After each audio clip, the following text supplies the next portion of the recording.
Hey guys, how's it going? It's Patrick here, and today we're going to talk about one of the most important topics out there. And no, it's not asking you guys to subscribe or hit the like button down below, but it's about your guys' credit score. Depending on how high or not so high your credit score is, will be the determining factor on what kind of interest rate should be offered on credit cards, if you're buying a car, your mortgage, when you're buying a house. And something not a lot of people know is that how your credit score is will also determine if you need to put a security deposit down when you're opening utility accounts for the first time, such as for water, trash, and electric. 5 tips today on how to improve your credit score. But before we do that, let's dive in and take a look at what our credit scores are made of.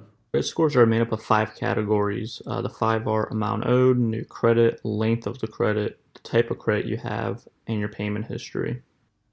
To start out with, we're going to start with payment history since it makes up 35% of our credit score. The first thing any lender is going to want to know before lending to you or extending a credit line is your history of making past payments on money you owed.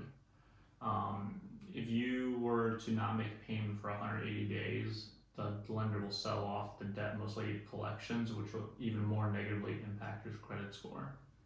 The second largest contributor to our credit score is our credit utilization. Having credit accounts and owing money on them doesn't necessarily mean you're a high risk borrower and have a low score, but it does mean that you are overextended possibly to the banks, and this will dramatically reduce your credit score. I've personally had maxed out my credit cards before when remodeling a house on flip, and within a month my credit score dropped from a 760 all the way down to a 620. And then also, right as I paid them off, my credit score bounced right back over 750 again. But that just shows how dramatically it impacts your credit. The next category that factors into our credit scores accounts for 15% of that, and that would be the credit history. A rule of thumb, obviously, the longer you have a credit line established, the better it's going to help your credit score. Also, one thing to keep in mind is if you ever considering closing down a credit card, just remember that if you close down a card or a credit line, it's going to remove that credit history from your credit score. The next category is credit mix, which accounts for 10% of our credit scores. Lenders like to see that you're responsibly paying back different kind of loans, whether that's revolving credit cards, mortgages, auto loans, personal loans. It's good to have an overall variance of a few. The next category accounts for 10% of our credit score, and that would be credit mix. Lenders like to see that you're responsibly paying back different kind of loans, whether that be credit cards with revolving debt, personal loans, mortgages, auto loans. So it's good to have different kind of loans that will overall boost your credit score.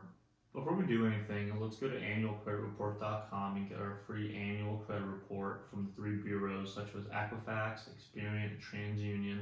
Once every 12 months, you're able to pull your credit and see if you have anything collection, late fee, any late payments, missed payments, without getting an inquiry on your credit.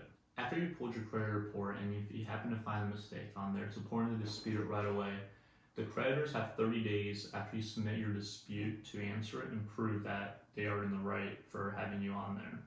If they cannot prove that you still owe them the debt, it will be removed and massively improve your credit. If unfortunately you find yourself that you have something in collections, it's important to negotiate with the collection company that you get it in writing that they will remove whatever you have on there from your credit report if you pay off the debt or you're able to negotiate something with them.